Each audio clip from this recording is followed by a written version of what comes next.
দিচ্ছি। দিল। যখন বিট্টু একটা চায়ে চুমুক দিল, তখন ওদিক দিয়ে দেখে তোমার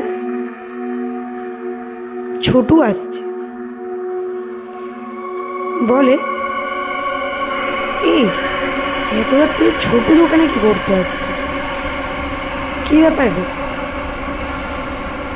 বলছি, কি রে, কি করছিস তোরা দোকানে?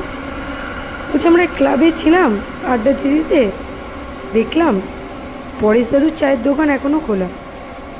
ওই জন্য দুজনে চা খেতে চলে এলো। তুই এত রাত্রিরে? বলছে, আর বলিস না, পাশের পুকুরটায় খুব মাছ আছে, দিনের বেলায় তো ধরতে পারি না। বিট্টু বলছে, কেন?